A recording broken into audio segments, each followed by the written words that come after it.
Hello and welcome to my video. You already read the name of it, so it's no surprise that today we're going to be reviewing a roof rack options for your Tesla Model Y or Model 3. They're mostly the same. Today I'm going to be reviewing two options, one of which is Tesla-owned roof racks made and sold by Tesla, and the best option I could find, aftermarket one. Let's compare those two by those categories that you right now see on the screen. Let's go one by one. At the end, we're going to come to a conclusion which option is best for you. Obviously, you're going to come hopefully to this conclusion by yourself, but I'm going to show you all those options from my perspective. I'm going to compare them to. We're going to talk about price, we're going to talk about value, installation, and then we're going to make some conclusions at the end. So let's talk about packaging and delivery. This is how the Tesla package arrived. It's disgusting. There is no other way to describe it. It's horribly dirty. And look at this. Like, it's only held by two pieces of tape, and one of which is completely gone. So it looks very broken and dirty, and I don't know. It looks disgusting. So now this option is EV base. So this is the closest aftermarket option, the best one I could find. There's obviously hundreds of them, if not thousands, but this is the best one, I think, from a purpose of comparing apples to apples, because of course you can find something cheaper, but we don't want to go down the route where it's going to be so much worse that, you know, I'm not sure it's worth it. We want to compare something that's actually comparable. So this one is made by the company called EV Base. It got shipped to me in like 2 days, from order to like delivery. 2 days. The packaging is not beat up. Nothing is extremely dirty. It's actually sealed with those clamps. I don't know, clips, whatever you want to call them, but it doesn't seem like opening, it doesn't seem like falling apart, and it doesn't seem like, it's been thrown around. All right, I know we're not really judging here packaging that deep, but it kind of matters a little bit, I think. So, and it proves my point when I awarded EV Base 1 point and Tesla nothing. Because look at this. This is Tesla, this is EV Base. So this is aftermarket, this is real Tesla. This is exposed. And I already showed you the box kind of ripped off. Look, all those creases, all those bands. It's not in the best condition. All the accessories just thrown in those little bags. Just loosey-goosey, they can scratch or whatever. Okay, here, every single accessory is in the box. And everything outside the box is covered pretty nicely. Even if somehow you're gonna damage your packaging, like outside box, there's no way you're gonna scratch this. So, reviewing a build quality, it is just uncanny. It seems the same. I mean, it seems the same. Like all the internals, all the like little turns on the inside, like little cavities, whatever, the locking mechanism, it all feels the same. I'm not gonna lie. The Tesla one seems a little bit shinier. Like, I don't know if you can see it on camera, but this is kind of a little bit glossy, maybe satin, while this is pretty much satin matte. Not a big difference, but yes, there is a slight difference in that. I don't know if you care, but let me try to put it in the one shot. So yeah, you could see like it's reflecting a little bit of light depending on the angle, while this one pretty much stays matte. Frankly speaking, for my car, I would probably prefer to keep it matte. But again, this is just a preference. There is no right or wrong answer on this, so we're not gonna really count it as a better or worse. So build quality is literally the same. I checked all the parts. They all the same for the installation. They all there. They all look like they made in the same factory. So build quality, nobody gets extra point. Everybody is okay. I already can pretty much tell that I think they made on the same place. So this is EV base. Fairly descriptive. I mean, there's only like 4 screws. How much of instruction do you need? This is Tesla. A little bit more descriptive, but primarily because it actually goes into multiple languages. So it's not that big of a book. It's just same thing with mostly pictures and like 2 words translated into different languages. So I don't know if you need translation for that, but very similar. So I would say no difference on instructions. Let's install it. The mosquitoes are vicious. Anyway, the first difference. When we're gonna have to install, there's those stickers with the arrows pointing there. Both of them come with exactly the same stickers.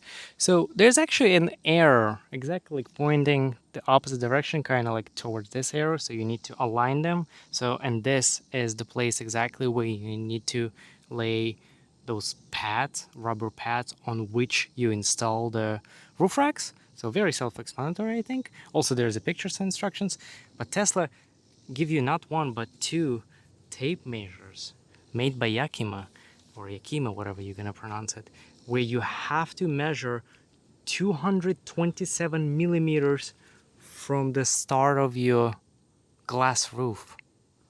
Why? The arrow is very visible. I,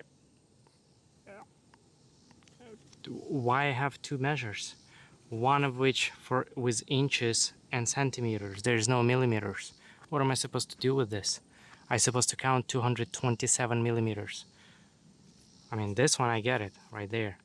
What am I supposed to do with this one? Why are you giving me two? Weird. Anyway, unnecessary, but maybe that's where the cost coming from. I don't know. Anywho, we're gonna install it aligned just with the arrows. I'm not gonna use any of this nonsense. Anyway, there's an extra tool, which I figured like, okay, extra must be good, right? Everything extra is good. So this is extra tool included in the Tesla kit. There is no such nonsense in the EV base. So I'm like, ah, okay, that's good. So according to instruction, you're supposed to use it to push back the rubber seal, right? The problem is it doesn't catch it. It just doesn't. Like, I'm gonna scratch my own wrap, but it's useless. It's absolutely useless. I can't catch it with this tool. It's flat and it's pretty thick. It seems to be way thinner and like almost like a needle to pry under it. This is useless and infuriating.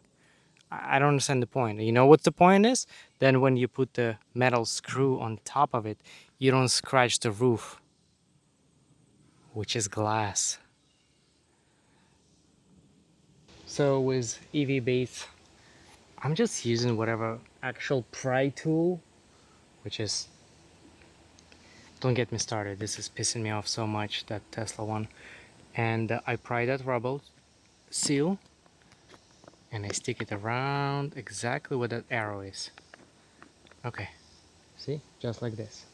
So make sure it goes under the seal. Without this silly sticker, we don't need that. We just put in this rubber. Just make sure you use the right one because there's obviously four and all four are different. So we just stick it on. Make sure it goes properly. Just like this. That's it. It's not gonna go anywhere. It's pretty firm on the inside, so that's it. Now I'm just gonna repeat it 4 times, and for you it's gonna be about 2 seconds. So now is the task that I don't recommend doing alone, yet I'm going to, is to plop the actual rail thingy on top. So I have to do it alone. Alright, that actually wasn't that difficult. It would be even easier without mosquitoes. But what are you gonna do? So just they very loosey-goosey, they shaky bakey, as you can see. So again, so far they're both the same. I'm trying to switch back and forth between one and another. I don't see any difference. Let's try to tie them up and let's see how it's holding. In order to make sure they're not loosey-goosey anymore, we have to install these little screws. Just tie them up, every single one. I'm not gonna make you watch that. Both setups comes with the locks, same thing. And if you want to actually be able to lock it, you need to make sure those screws, you see this line, is kind of in alignment with this, so that when you use the lock, see this little piece of metal underneath, that's basically the locking mechanism. So that's why this should be aligned, and when it is, you're going to be able to lock it. And now, as a very last step of installation, we just put in those visual cups on top. They just kind of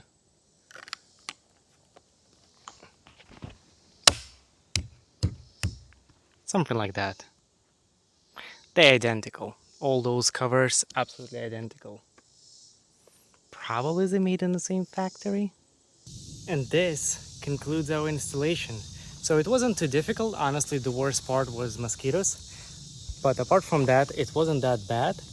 And well, it's questionable if the car looks better or worse. Okay, everybody have different tastes. However, with that said, it's no denying that it's way more practical to have this option if you want to put some stuff, attachments on the top, bicycles, snowboards, kayaks, you name it. So it is certainly practical. I'm probably gonna keep it. And again, I'm sorry, but with still those two options, there's just not a lot of quality difference. Packaging, again, I just don't like Tesla. I just think they just lack in something very basic quality control whenever they ship and stuff. And next brings me to my last category, which is price. You thinking like, okay, well, if they're the same, maybe they cost the same. But that's exactly the problem. Tesla cost $500. More than that, it's very frequently unavailable, meaning that it's just out of stock. Remember, this is the best-selling car ever, and Tesla sells them like a hotcakes on a cold day or ice cream on a hot day. You know what I mean? My point is, lots of people want those accessories, but they're simply not available by Tesla, and they charging $500. And delivery is far from perfect, as I demonstrated with the box. Some unnecessary parts that make 0 sense, and some parts that just, broken, like the box was like all like beat up and dirty. And now the EV base. So Tesla is $500, EV base, which I found 0 difference in quality. I found 0 difference in assembly. I found 0 difference in installation. And I think it's actually better shipping and it's better availability. It costs $279 and it's available. The good news is I even have a further discount code if you choose to go with them. I'm not sponsored by them whatsoever. So I got the affiliation code because I purchased all those items. But if you use this code, you're gonna get an extra 20% discount. If not, that's cool. And also if you decide to go 100% with a pure Tesla, that's understandable. I totally understand where you're coming from. Although I just don't see how it's gonna make any difference whatsoever. And I don't think that's gonna be possible to spot the difference. So if you want to save over $250 or half the price, my personal conclusion, my personal recommendation would be stick with aftermarket EV base option, simply because it's the same but much cheaper. If not, you're free to go with the Tesla installation. Let me know your opinion in the comments down below. Let me know why you chose the option that you chose, if you are. If not, why not? What you don't like about whatever option you came across? Let's talk about it. Thanks again for watching my video. I hope it was informative. I hope it was helpful to anyone. And I'm getting eaten alive by mosquitoes, so I gotta go. But thanks a lot for watching, and I will talk to you soon. Bye-bye.